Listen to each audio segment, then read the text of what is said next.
지금 이 시간에 말씀에 내가 깊이 있게 받아들이지 않고 이게 하나님의 말씀이다라고 하는 것을 인정하지 못하는 순간에 지금 이 시간에 얻어야 될 그 믿음을 여러분들이 얻지 못해요. 근데 그 믿음이 너희가 앞으로 얻는 것보다도 더 큰 것을 얻어가는 거예요. 근데 여러분은 그것이 크다고 생각하세요. 어떤 사람은 누구의 말에 담아서 필에 딱 꽂혀가지고 접근이 되는 사람도 있고, 과거에 클린턴 대통령하고 악수 한 번 한 걸로 내가 앞으로 정치인이 돼야 되겠다는 마음을 딱 먹었대요.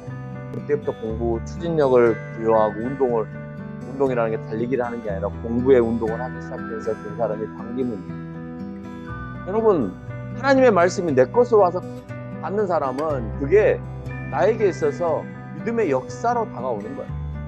세상에서 말하는 인간들이 말하는 것도 내가 귀담아 들으면 놀라운 변화가 내 가운데 일어나는데, 우주 만물을 창조하신 하나님의 말씀을 내가 딱 받아들여서 그래 이렇게 살아야 되겠어라고 결정을 딱 하면 여러분에게는 더 큰 놀라운 능력이 일어나게 됩니다.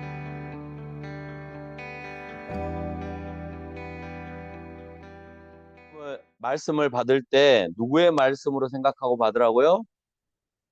네, 하나님의 말씀으로 받아. 그리고 그 하나님의 말씀으로 받을 때에 말씀의 역사가 우리 가운데 일어나게 되어진다.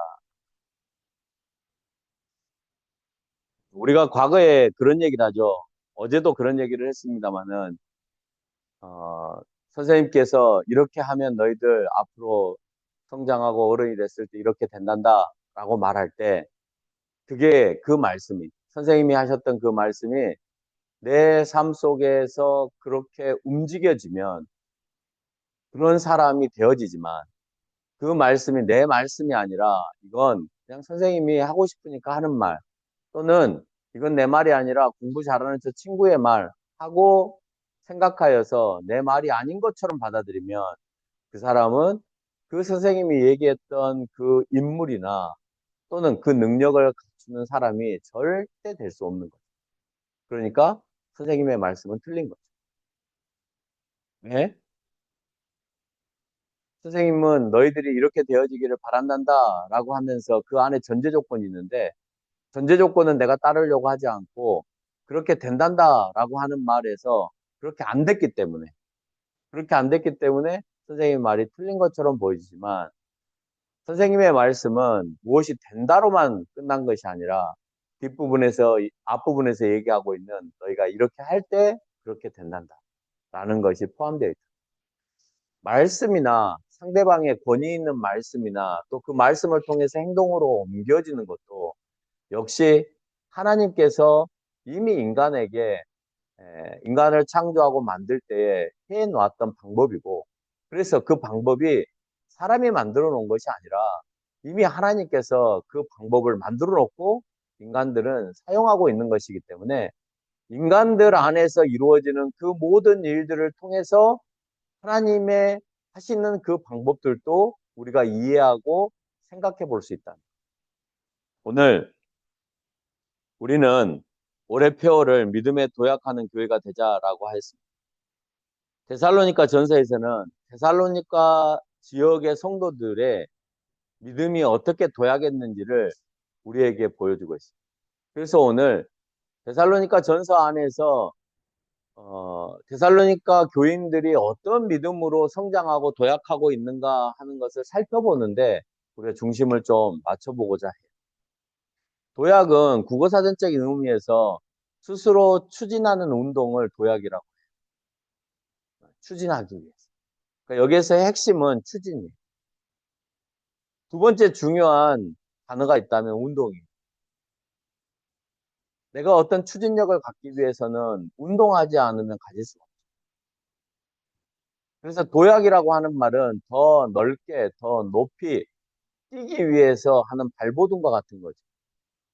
근데 그 발버둥의 모습이 운동이 없이는 되지 않는 거예요. 운동은 행동이고, 행동은 성경에서 얘기하는 것처럼 늘 행함이에요. 내가 똑똑한 사람이 되기 위해서는 반드시 행함이 필요해요. 내가 정직한 사람이 되기 위해서는 반드시 행함이 필요해요. 그리고 그 행함 안에는 강력한 추진이 필요해요. 때로는 그렇게 해도 되고 때로는 그렇게 안 해도 되는 것이 아니라 강력한 추진으로 그것을 내가 움직여 갈 때 그때 비로소 나는 높이 뛸 수 있고 멀리 뛸 수 있는. 가끔 이제 여기 있는 우리 학생들한테 그런 얘기를 듣죠. 나는 앞으로 이런 사람 될 거야. 나는 앞으로 이런 사람 될 거야. 그런 얘기를 많이 듣습니다. 너무 좋아요. 말로 선포하는 것, 그 선포하는 것마저도 없는 사람들이 있기 때문에 말로라도 선포해서 난 부자가 될 거야. 나는 훌륭한 사람이 될 거야. 나는 능력 있는 사람이 될 거야. 하는 말 자체를 꺼내는 것은 그래도 말하지 않고 내가 뭐가 될지 모르는 아이들에 비하면 저는 그래도 한 발 앞선 아이들이라고 생각합니다. 근데 중요한 건 내가 올림픽 선수가 되어지고 내가 금메달을 따고는 말로만 되는 것이 아니에요. 일단 그 목표가 설정이 되어졌으면 그 다음부터는 내가 움직여야 되는, 그렇죠? 열심히 노력해야 되는. 그 노력이 어느 정도냐?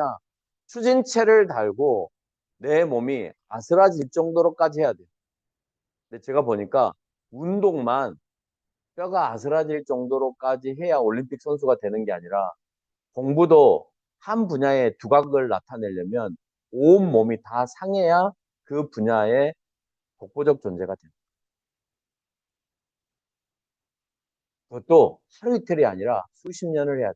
그러면 돈을 많이 버는 경영인이 되거나 사업가가 되기 위해서는 그러면 안 해도 되느냐? 그렇지 않아요. 일반적인 삶을 아침에 출근하고 저녁에 퇴근하고 똑같은 직장인의 삶을 살아서는 똑같은 직장인의 돈만 버는. 내가 아침에 출근하고 아침에 퇴근하고 그러면 그 사람은 그냥 세상에서 주는 봉급 정도만 받고 사는 거예요. 그러면 내가 세상에서 받는 봉급보다 좀 더 받으려면 공부를 해서 학벌을 더 높이거나 아니면 내가 기술이나 자격증을 더 얻어서 다른 사람보다 더 나은 라이센스를 가지고 있거나 아니면 내가 다른 곳에서 더 많은 실력들을 쌓아서 다른 사람보다 탁월한 실력을 가지고 있거나 해야 여러분이 받는 것보다 더 많은 것들을 받을 수 있어요. 그러기 위해서는 또 다른 운동력과 추진력이 필요해요. 근데 그게 행복하다라고 말할 수는 없습니다. 그렇게 해서 돈을 많이 벌고 그렇게 해서 똑똑해지고 그렇게 해서 세상의 명예를 얻는 것이 그게 무조건 옳은 거고 무조건 맞는 거다라고 얘기하고 싶진 않아요. 그게 행복하지 않을 수도 있어요. 그러나 세상은 도약이라는 말이 추진과 운동으로 표현되고 있어요. 그것을 위한 추진이 필요하고 추진 안에는 내가 움직이는 운동이 필요하다. 그래야 멀리 뛰고 넓게 뛸 수 있다라고 하는 것을 얘기합니다. 그럼 믿음으로 도약하기 위해서는 우리는 무엇을 준비해야 되느냐라고. 세상은 실력을 키우기 위해서 도약하고 돈을 벌기 위해서 도약하고 예뻐지기 위해서 도약하고 또는 자기가 취하고자 하는 것들을 얻기 위해서 도약. 그런데 믿음은 믿음은 그런 것을 얻기 위해서 도약하는 게 아니에요. 지금 이 시간에 말씀에 내가 깊이 있게 받아들이지 않고 이게 하나님의 말씀이다라고 하는 것을 인정하지 못하는 순간에 지금 이 시간에 얻어야 될 그 믿음을 여러분들이 얻지 못해요. 근데 그 믿음이 너희가 앞으로 얻는 것보다도 더 큰 것을 얻어가는. 근데 여러분은 그것이 크다고 생각하죠. 내가 아까 얘기했잖아요. 어떤 사람은 누구의 말에 귀담아서 필에 딱 꽂혀가지고 어? 석건이 되는 사람도 있고 유명한 사업가가 될 수 있는 사람이 있고 네? 유명한 정치인도 될 수 있는 사람이 있고 과거에 클린턴 대통령하고 악수 한 번 한 걸로 내가 앞으로 정치인이 돼야 되겠다는 마음을 탁 먹었대요. 그냥 한 번 만나서 너는 참 훌륭한 학생이야. 어깨를 두들겨 주는데 그거 한 번으로 그거 한 번으로 자기는 앞으로 훌륭한 정치인이 돼야 되겠다라고 생각하고 그때부터 공부 추진력을 부여하고 운동이라는 게 달리기를 하는 게 아니라 공부의 운동을 하기 시작해서 된 사람이 반기문이에요. 많은 학생들이 미국에 가서 대통령을 만났지만 그 순간 너희들은 이 세계를 움직일 수 있는 유능한 학생이 되어질 수 있다라는 말이, 그게 내 말이 된 사람은 그대로 된 거예요. 그래서 세계를 움직이는 유엔 사무총장까지 되어졌잖아요. 여러분, 하나님의 말씀이 내 것으로 와서 받는 사람은 그게 나에게 있어서 믿음의 역사로 다가오는 거예요. 세상에서 말하는, 인간들이 말하는 것도 내가 귀담아 들으면 놀라운 변화가 내 가운데 일어나는데, 우주 만물을 창조하신 하나님의 말씀을 내가 딱 받아들여서 그래 이렇게 살아야 되겠어라고 결정을 딱 하면 여러분에게는 더 큰 놀라운 능력이 일어나게 된다. 믿음은 다른 말로 1장 5절에서 오늘 뭐라고 얘기하고 있냐? 큰 확신이라고 표현하고 있어요. 뭐라고요? 믿음을 뭐라고요? 큰 확신이라고. 아, 이렇게 해야 되겠다라고 하는 확신. 그게 믿음이잖아. 그러니까 그 믿음을 오늘 1장 5절에서는 큰 확신이라는 단어를 사용하여서 우리에게 표현하고 있다라고 하는. 그 확신은 자신들에게 닥칠 환난과 고통을 이길 확신을 얘기했습니다. 우리가 확신을 한다라고 할 때는 돈 벌 수 있는 확신, 또는 내가 출세할 수 있는 확신으로만 생각할 수 있을랑가 모르지만, 오늘 성경에서 주는 것은 그런 확신을 주는 것이 아니라 나에게 닥쳐올 환난과 고난을 어떻게 이겨낼 수 있을까 하는 것에 대한 확신. 여러분, 그게 굉장히 중요한 거예요. 사업을 하다가도 고난이 일어날 수 있고, 내가 공부를 하다가도 고통이 나에게 다가올 수 있습니다. 직장 생활을 하다가도 내가 포기해야 될 상황이 벌어질 수 있습니다. 그런데 그것을 내가 이겨낼 수 있는 확신이 들어서면 아무런 두려움이 없어요.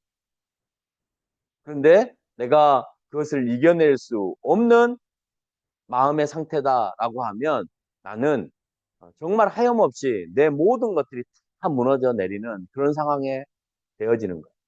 여러분, 그래서 신앙 안에서 내가 큰 확신을 갖고 어떤 상황이든지 흔들리지 않는다라고 하는 것이 얼마나 큰 힘인가 하는 것을 알게 됩니다. 어떤 사람은 작은 일 하나에도 막 흔들립니다. 멘탈이 약해요. 어떻게 해야 될지 몰라요. 불안해해요. 그런데 하나님께서 나에게 든든한 백으로 뒤에서 버티고 있다라고 생각하면, 그래서 내가 늘 하나님을 믿고 신뢰하면서 하나님의 도움으로 내가 앞으로 살아가겠다라고 하는 확신이 있으면 그런 작은 고통과 그런 작은 사건에 내가 요지부동하지 않아. 단호함으로 맞서게 되어진다라고 하는 것입니다. 우리가 믿음으로 도약하기 위해서는 앞으로 우리에게 닥칠 환난과 고통 가운데 이겨내고자 하는 큰 확신이 있어야 됩니다. 그 큰 확신은 환난과 고통에도 이겨낼 수 있는 힘이 여러분 가운데 되어질 거예요. 여러분, 뭘 잘하는 게 중요한가?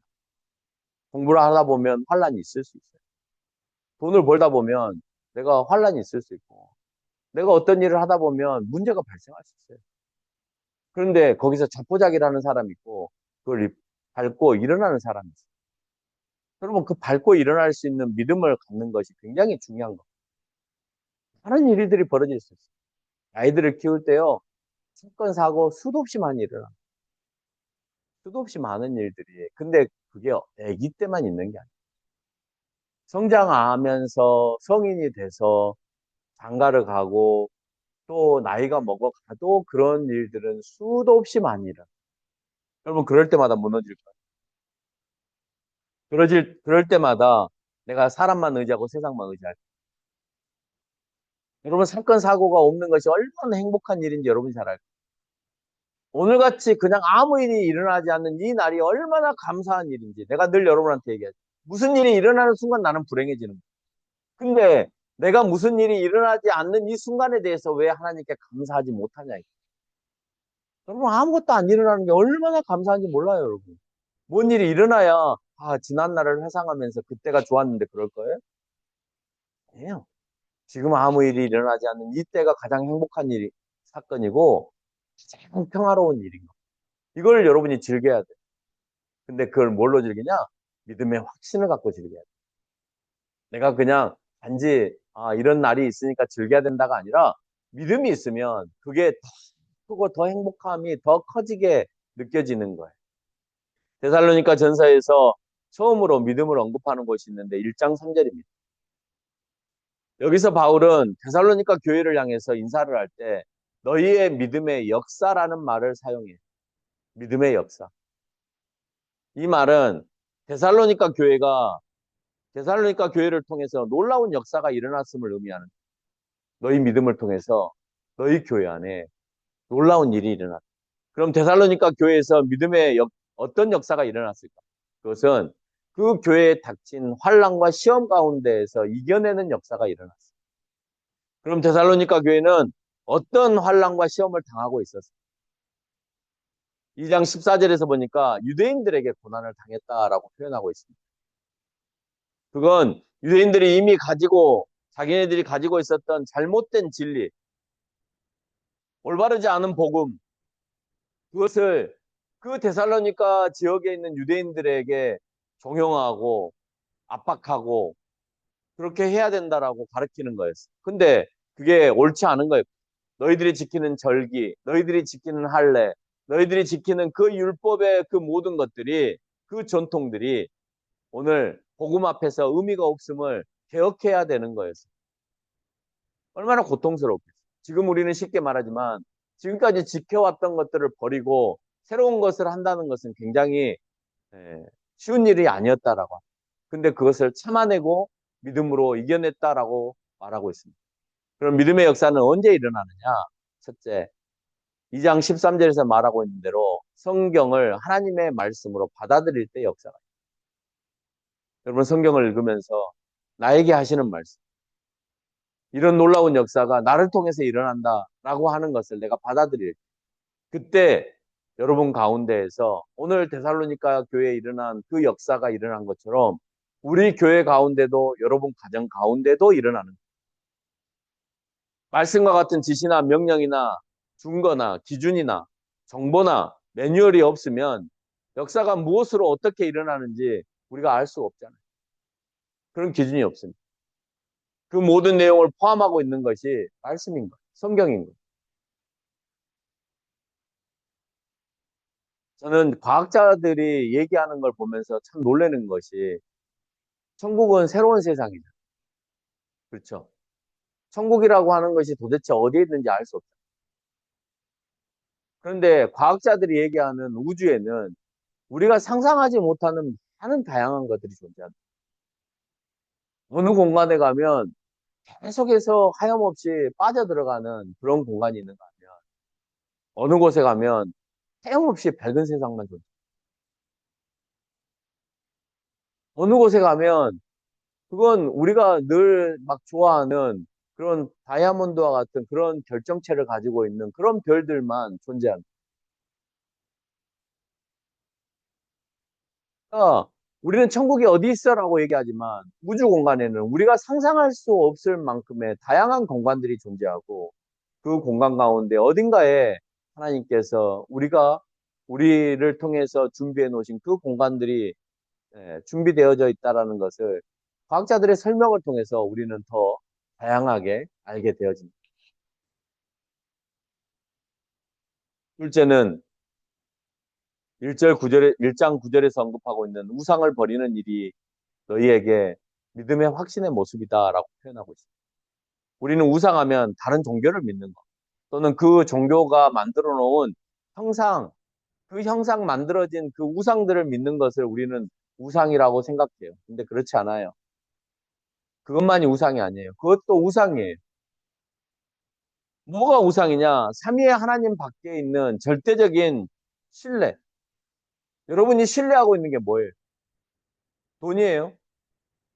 예, 그러면 그게 우상이에요. 여러분이 신뢰하고 있는 게 뭐예요? 이성이에요? 남자와 여자의 이성이에요? 그럼 그게 우상이에요. 여러분이 신뢰하고 있는 게 뭐예요? 자녀예요? 그러면 그게 우상이에요. 그래서 우상을 버려라 라고 표현하고 있습니다. 근데 그 우상은 만들어진 우상만을 얘기하는 것이 아니라 그때 당시에는 만들어진 우상들을 얘기하는 거였어요. 근데 지금 누가 만들어진 우상을 믿는 사람이 몇이나 있어요? 지금의 우상, 그 우상을 만들어 놓은 것도 돈을 많이 벌고 출세하기 위해서 만들어 놓은 우상들이죠. 그럼 지금 그걸 우리에게 적용하면 결국 돈이나 출세하기 위해서 우리 마음 가운데 자리 잡고 있는 우상이 있다라고 하는 거죠. 여러분이 절대적으로 숭배하고 있는 것이 무엇인가를 한번 생각해. 뭘 숭배하고 있어요? 여러분 뭘 숭배하고 있어요? 뭘 가장 사랑하고 뭘 가장 좋아하고 있어요?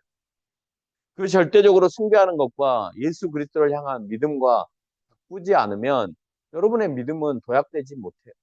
내가 다른 것에 더 관심을 갖고 다른 것에 도약하면 내 믿음이 더 커져 나갈 수가 없는 거예요. 그 관심에서 내려놔야 되는 거예요. 보통 소리만큼 그것은 어려울 수 있습니다. 과거 제사를 버리고 예수님을 믿는 시대가 있었어요. 조선시대 때는 제사를 지금까지 지켜왔던 제사를 버려야 해요. 여러분 그럴 때 일어나는 게 뭔지 아세요? 동네 사람들로부터 불효자식, 나쁜 놈이라고 손가락질을 당했을 뿐만 아니라 동네 사람들이 멍석말이를 해서 내쫓기도 해요. 또는 죽기까지 했어요. 여러분 내가 예수님을 믿기 위해서 모든 사람이 이것이 절대적이야 라고 말했던 그 제사마저도 내려놔야 됐던 거예요. 일제시대 때는 너 이거 신사참배 안 하면 죽일 거야 라고 할 때 내가 그 죽음 앞에서 믿음을 취할 수 있는 자세가 돼야 돼. 죽을 건데 내가 믿음 가져서 뭐예요? 아니요. 우리는 다음 세상이 있기 때문에 죽음마저도 두려워해서는 안 됩니다. 근데 세상에 미련이 있는 사람, 세상에 가장 답이 있다라고 생각하는 사람은 그 죽음 앞에서는 다 포기하는 거예요. 그래서 그런 절박한 상황에 놓였을 때 목사의 신앙을 볼 수 있고 성도들의 신앙을 볼 수 있는 거예요. 공산당이 조선 땅을 침략해서 들어올 때 그 공산당은 주일 예배를 거부했습니다. 그리고 주일날 모든 선거와 또한 모든 일들을 주일에도 행사하게 했어요. 쉬는 날도 주지 않았어요. 주일날에도 일하게 했어요. 그때 예배를 목숨처럼 생각했던 우리의 선배들은 그것을 지켜갔어요. 여러분 저기 밖에 복도에 걸려 있잖아요. 역사가 쭉 설명되어 있잖아요. 그 설명 안에는 일제에만 승복한 것이 아니라 북한 공산당 앞에서도 우리가 철저하게 예, 신앙을 지켜가면서 살아왔던 그런 역사적인 흔적들을 기재해 놨다라고 합니다. 여러분 죽으면 무슨 의미가 있냐라고 안 할 것 같죠. 근데 그렇게 지켜왔던 교회이고 그렇게 지켜왔던 한국 안에서 모범된 사례의 교회의 모습이다라고 하는 겁니다. 주일에 치르는 모든 시험 앞에서 세상 앞에 당당했습니다. 세상은 주일에 시험을 보는 것도 당연시했습니다. 그러나 우리 선배들은 그 시험을 거부하면서까지 예배에 동참했습니다. 내가 그거 해서 뭐하게. 아마 어쩌면 감찬이도 사관학교 시험이 주일에 있었으면 보지 못하겠을 거야. 그냥 보지 마. 뭐 꼭 그 학교 안 가면 어때? 라고 했을 텐데 다행히 토요일 날 시험이 있어서 그래 그럼 한번 봐. 물론 실력은 안 될 수 있죠. 그렇지만 한번 봐.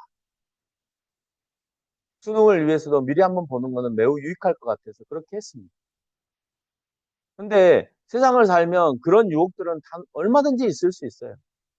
그리고 세상을 살면 또 있잖아요. 우리는 숱한 당직 또 주일날 나오라고 하는 회사의 그 업무 그런 것들이 우리 가운데 있지만 우리가 그런 것도 거부하기가 참 어렵다라고 하는 겁니다. 여러분은 주님을 위해서 주님의 자리에 있는 그 절대적인 것을 과감하게 내려놓고 그 위에 예수님을 올려놓을 수 있어야 해요. 셋째 믿음은 2장 4절에서 말하고 있는 것처럼 하나님을 기쁘시게 하는 것입니다.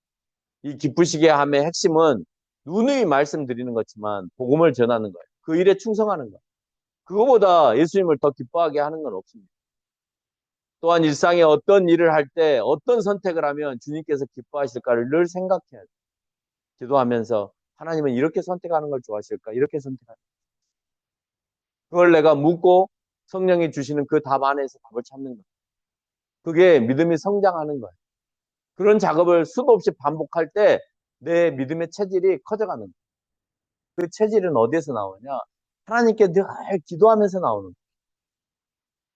거예요. 그 체질을 길러내기 위해서는 기도와 말씀을 향한 그 열정, 말씀을 보기 위한 그 사모함, 예배에 대한 그 사모함에서 나오는 거예요. 다른 데서 나오지 않아요. 예배 드려야 됩니다. 기도해야 됩니다. 말씀 읽어야 됩니다라는 말을 허투루 들으면 그 사람은 절대 그 실력이 늘지 않죠. 근데 그게 내 안에서 살아 움직입니다. 그 말을 듣고 내가 하려고 실천하는 운동력과 추진력이 생기면 그러면 그때부터 내 체질이 바뀌는 거예요. 믿음도 그래요. 믿음도 하나님이 그렇게 해라라고 할 때 내가 바뀌려고 하는 추진력이 있을 때 내 삶 가운데 일어난다. 바울은 2장 8절에서 이렇게 말합니다. 우리의 목숨까지도 너희에게 주시기를 기뻐할 정도로 우리는 복음에 미쳐 있다. 근데 오늘 바울은 데살로니가 교회를 향해서 우리는 목숨까지도 너희에게 주기를 기뻐한다.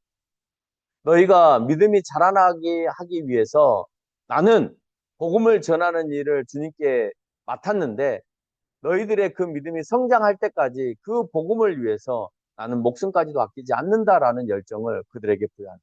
이게 성장한 믿음이고 도약한 믿음이고 또 언제든지 무너지지 않을 수 있는 믿음이다. 나는 누군가에게 복음을 전하고 그 사람에게 내 목숨을 아끼지 않고 복음으로 믿음이 성장하는 것을 가장 기뻐하는 삶으로 살고 있는가 하는 것을 물어봐요. 하다못해 내 아이를 정말 복음으로 잘 키우고 있는가 물어봐야 돼.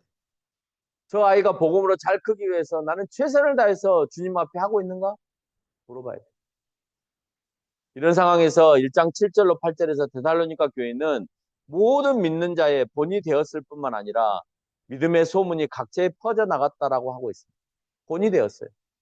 내가 여러분에게 늘 말하는 교회 공동체는 믿음의 본이 되는 사람이 필요합니다. 그리고 그 사람으로 또 다른 사람을 세워야 해요. 그게 없으면, 본이 없으면 이 교회는 무너질 수밖에 없습니다. 우리 교회의 믿음의 본이 누굽니까? 라고 할 때 있어야 됩니다. 그게 김한영 집사님이어야 되고, 노진옥 사모님이어야 돼. 민니라 집사님이어야 돼. 어? 양은서 집사님이어야 돼. 그래야 그 다음 아이들이 나는 그 믿음의 본을 보고 이렇게 성장했습니다가 되는데, 그런 본이 우리 교회 가운데 없다. 그러면 아이들은 볼 것이 없는 거예요. 교회가 크고 작고 재정이 많고 적음의 문제가 아니라 1장 6절에서 말하고 있는 성령이 주시는 기쁨으로 말씀을 받아서 주를 본받는 자가 되었느냐 안 되었느냐가 더 중요합니다. 이것이 믿음이고 여기서 믿음의 역사가 일어나. 재정이 많은 것이 믿음의 역사가 일어난 게 아니고 교회가 큰 것이 믿음의 역사가 일어난 것이 아니라 정말 성령이 주시는 기쁨으로 말씀을 받아들이고 있는 교회냐 아니냐가 그 교회의 믿음으로 역사되어져 가는 교회라는 거예요. 믿음에는 1장 3절에서 사랑의 수고가 필요해요. 또한 그리스도에 대한 소망을 품는 인내도 필요합니다. 그게 없으면 교회는 무너지는 거예요. 우리 교회가 당면한 어려움은 작고 적음이라고 생각할 수 있어요. 우리 교회 하면 작죠. 우리 교회 하면 적죠. 작은데 적기까지 해요. 그러나 나는 작음과 적음이 결코 우리에게 불편할 수는 있지만 어려움이라고 생각하지는 않아요. 없으니까 불편하죠. 그렇지만 그게 어려움과 괴로움이냐? 그렇지는 않아요. 이겨낼 수 있어요. 우리는 더한 상황도 이겨냈잖아요. 늘 우리 교회에 와서 교회가 작네요라고 얘기하면 큰데요? 저는 얘기합니다. 거실보다 훨씬 크잖아요. 더 좋은 환경을 만들었잖아요. 더 위를 보면 우리가 작지만 우리가 과거에 교회를 이끌어왔을 때 비하면 지금 아주 훌륭한 공간들이.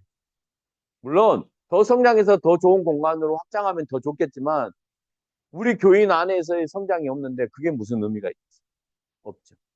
이 작음과 적음을 성령이 주시는 기쁨으로 크고 많게 하는 역사가 일어나야 될 줄 믿습니다.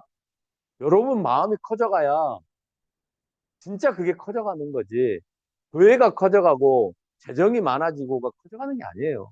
그거는 믿음 있는 사람이 생기면 당연히 다 채워져요. 믿음 있는 사람이 생겨서 여기 가운데 백화점을 처음으로 만들었던 오너메이커 같은 사람, 예? 아니면 세계의 석유왕이었던 록펠러와 같은 사람이 우리 교회 가운데 등장하면, 아니면 세일즈맨으로 시작해서 회장이 된 메르츠화재의 회장처럼 되어지면, 그런 아이가 이 가운데 한 명 생기면, 그래서 그 아이가 믿음이 생기면, 여러분 우리가 열심히 아둥바둥해서 헌금 모아가지고 교회에 안 세워도 돼요. 그 친구가 자기 빌딩의 한 층을 그냥 교회로 줘버리면 돼. 그 믿음 있는 친구가 필요한 것이지, 우리가 막 믿음으로 뭐 소액을 모아서 거액을 만들어서 뭐 건물을 사고, 어느 세월에요. 어느 세월에. 여러분 이 친구들이, 여러분들이 믿음이 커져서 정말 여러분이 하고 있는 일을 신앙과 믿음으로 열심을 다해서 공부해서 좋은 성과를 거두고 그래서 세상에 영향력 있는 사람이 될 때 그 친구가 믿음으로 교회 가운데 또 큰 일을 이루어 간다라고 하는 거죠. 자금이 확장됨으로 보여지고 저금이 풍요해지는 교회가 되는 것으로 내 눈에 보여질 때 우리는 믿음이 성장합니다. 여러분 눈에 보여요? 이 아이들을 통하여서 교회가 성장하고 풍성해질 것이 보입니까? 항상 까맣게만 보이세요? 그럼 잘못 본 거예요. 네. 까만 것만 보이면 여러분은 육체적인 안목으로만 보고 있는 거예요. 정말 저 아이들을 통해서 놀라운 일들이 일어날 것이 정말 영적으로 보여지면 여러분은 큰 믿음을 이미 소유하고 있는 것입니다.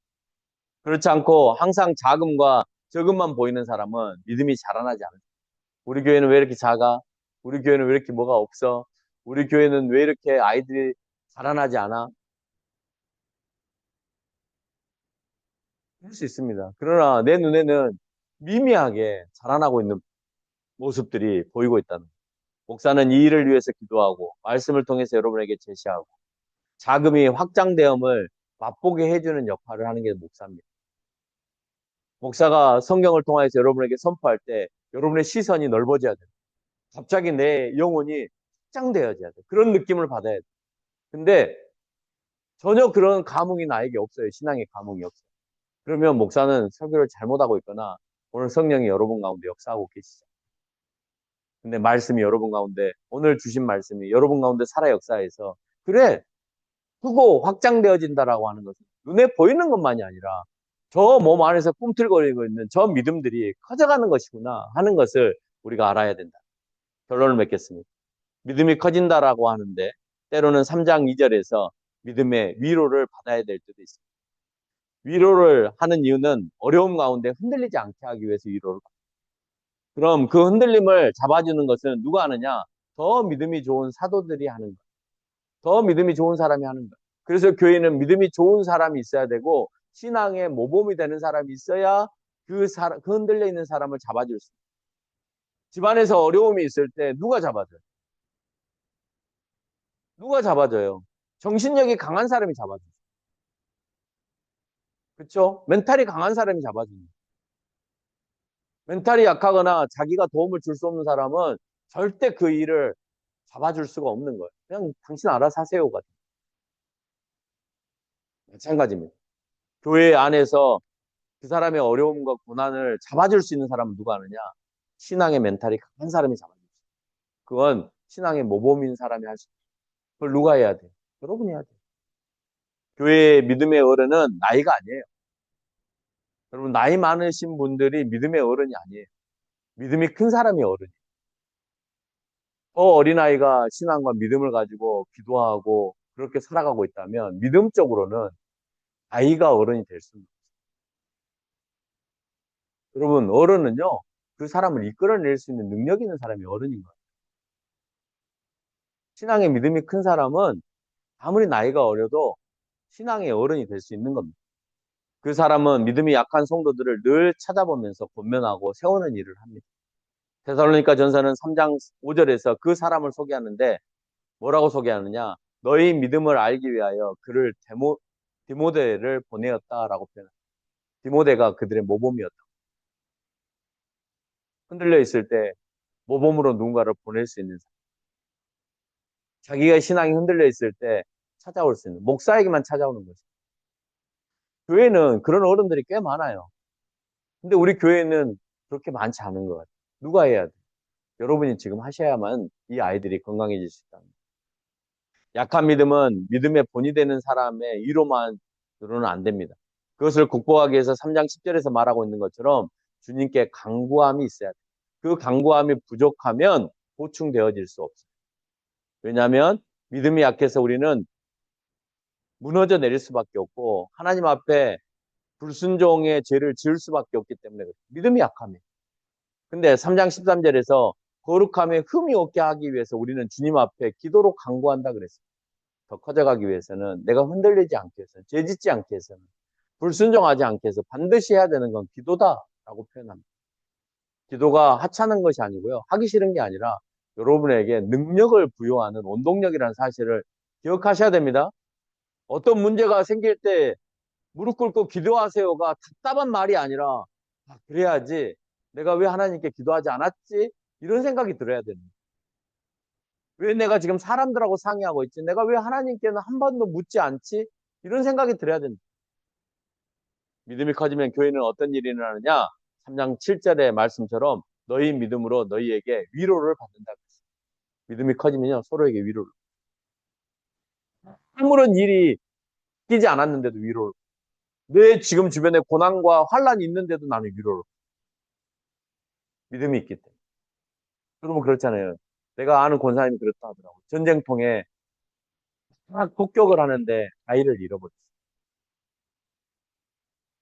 골을 맞아가지고 포탄을 맞아서 파편에 아이가 맞아가지고 이렇게 아이를 안고 있으니까 자기가 안 맞고 아이가 맞아.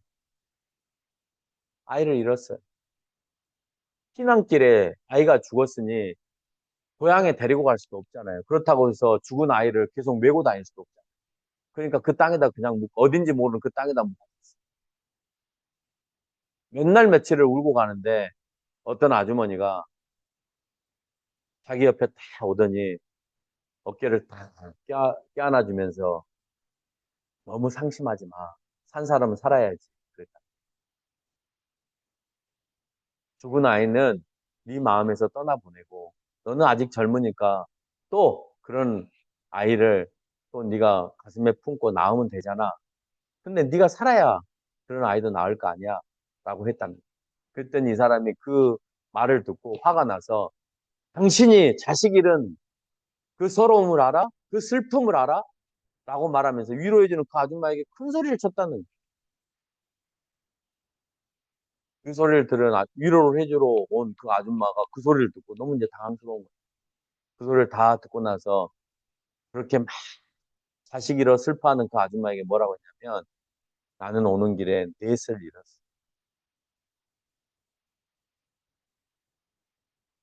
네 명의 자녀를 잃은 아줌마가 위로를 해줘. 나도 살고 있잖아.